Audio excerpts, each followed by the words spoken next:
What's up, my mind, your money business people? I hope you're minding your business and you're paying attention to the money because the Feds just lowered interest rates. Yep, they just lowered interest rates by 50 basis points. And what happens next? Again, they lowered the rates by 50 basis points, which is 0.50 percentage points for the first time since 2020. So the Federal Reserve on today, Wednesday, said it's cutting its benchmark interest rates by 0.5%, marking its first reduction in 4 years, people. 4 years, and moving to ease borrowing costs as inflation worry wary consumers are grappling with high rates on everything from mortgage to credit cards. Just know that the lowering of interest rates is going to pump up the economy, including the stock market. It's going to allow businesses to start borrowing money at a lower rate because business need money in order to grow. And they especially need more money to purchase that new and upcoming AI technology like these chips from NVIDIA, because AI is going to be a part of everything moving forward, from transportation to pharmaceutical to, you know, computer technology, so on and so forth. So either way, the Fed said the cut lowers the federal funds rate into a range of 4.75% to 5%, down from its prior range of 5.25% to 5.5%, which had been at its highest level in 23 years. The half point move signals that the Fed is acting aggressively to keep the US economy from stalling. I don't see any recession happening now, folks. If there was any talks or any concerns, I don't see it happening. Okay, given that historically most rate cuts are 0.25% points, and they went with 50. There was a juggling about either a 25 to 50 basis point cut. They were banking on a 25 basis cut, and they came out with a 50 basis point cut, which is great. And I noticed a couple hours ago, things were kind of stalling in the stock market. And as soon as Jerome Powell came out and said that they're doing a 50 basis point cut, my stocks just jumped. Money just poured into the stock market, which is a great thing for those of us that are investing. And I hope that you're investing. If you're not investing, start investing. If you're not sure on how to pick stocks, talk to a financial planner, a financial investor, talk to a professional, because I am not a professional. On this channel, I'm simply researching using my $1 trillion research tool, Google, reading articles, paying attention to reports that are being placed out by the government, by the Federal Reserve, and I make decisions based off of that information. Some of us can do that, some of us can't. So please talk to a professional. But back to this article that I'm reading from CBS News. It says, prior to the decision, some economists had urged the Fed to make a more bolder reduction, given signs of weakness in the labor market and a cooling economy. This is a bit of surprise. Brian Colton, chief economist at Fitch Ratings, a professional, said in an email. The half percentage point cut suggests an abrupt switch to focus back to the maximum employment mandate and a very sharp improvement in confidence in inflation progress in the last month and a half.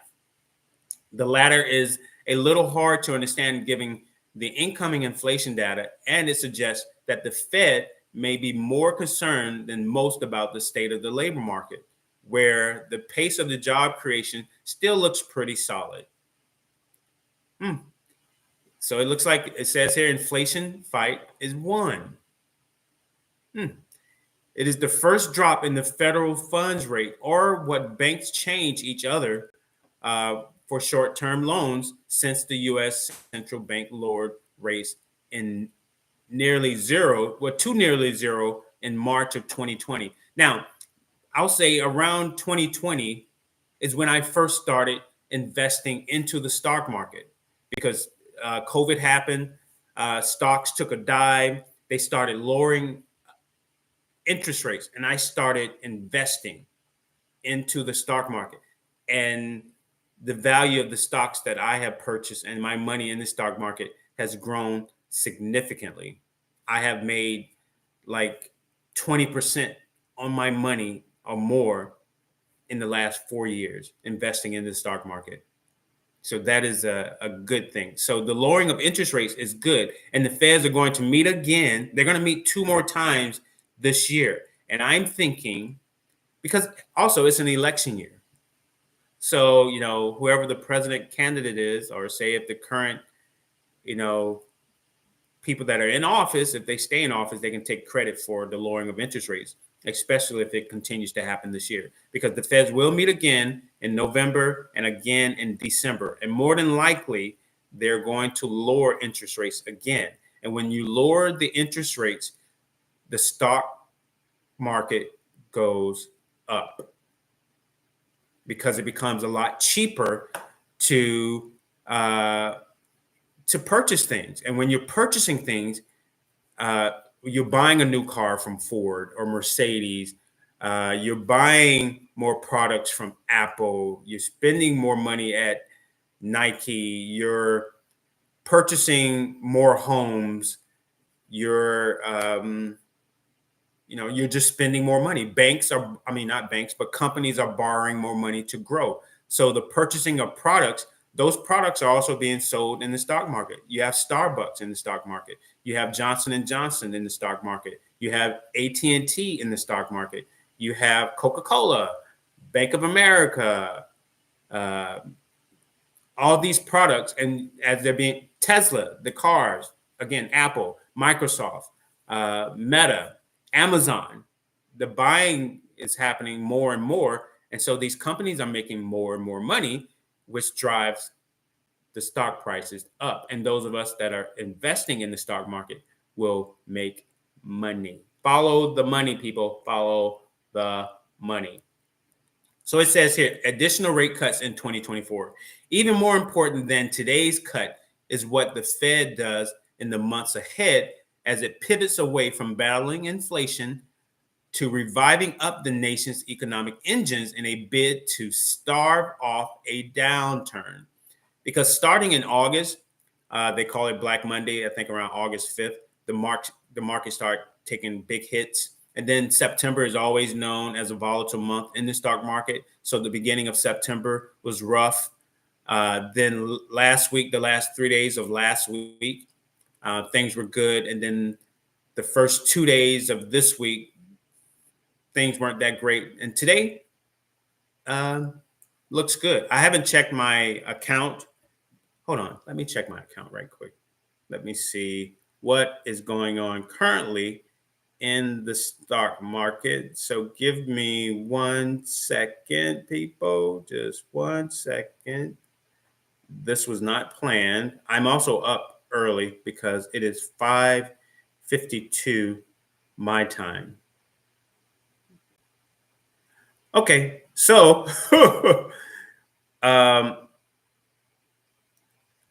so then also the total opposite can happen. So what I noticed about 30 minutes ago or an hour ago, things skyrocketed up, and now things like, say, Nvidia, like Apple is up, Tesla is up. It was way up, but then it came down. Nvidia went up, and now it's starting to go down. Let's see what happens with Amazon. Amazon is down by 17 cents. Let's see what happens to Meta. Meta is up a couple of bucks. So yeah. So also, let me see if I have that article. So this is what happened the last time when rates were cut in 2020. So I'm glad I have this information. So for those of you that are new to investing or want to get into investing into the stock market. Now, I just said a lot about, when interest rates are cut, a lot of times the stock prices go up, but it doesn't have to happen as soon as the rates are cut. Because in March of 2020, when the U.S. first started cutting rates, or when the Federal Reserve started cutting rates because of COVID-19, the market took a dip. And then about a week later, here's an article from the Wall Street Journal. It says, when did the Fed last cut rates and what happened? It said in March of 2020, and the U.S. was in the midst of COVID-19, the country was grappling with rising infections, business and school closures, and the stock market in free fall. It was in the second of the Fed's 2 emergency rate cuts in a many weeks, and reduced short-term borrowing costs to near zero. After that last cut, the S&P initially declined, and it looks like it's declining a little bit today after the announcement of the cuts. Then in 2020, again, after the last cut, the S&P 500 in March of 2020 initially declined, then started climbing about a week later. Keyword or keywords, a week later, after the Fed also rolled out emergency lending to businesses and other measures. The index is up more than 150% from the bottom it reached at the time. So they're saying from March of 2020, even though interest rates were on the rise over the last couple of years, the market is still up 150%. So it says, fast forward to today's expected rate cut, and circumstances have changed dramatically. The U.S. economy has been on a steady growth path. The labor market remains relatively stable, and inflation is cooling. So keep that in consideration, people. The article also says the Fed also released its economic projections for the coming years, which shows that its members are pegging the median 2024 federal funds rate at 4.4%, which would represent about 1% point reduction from its prior level, financial data firm FactSet noted. So Wendy's cut should ease financial strains for some consumers, experts say. And we are considered consumers, right? A September cut, along with the possibility of at least one more this year. Remember, they're meeting again in November and then again in December. Should be welcome news to investors like myself, said Joe Gaffoglio, CEO at the Mutual of America Capital Management, in an email ahead of the decision. The rate reduction, coupled with moderating inflation, should help ease the financial strain on lower and middle income consumers. So that's not bad, right? That's not bad.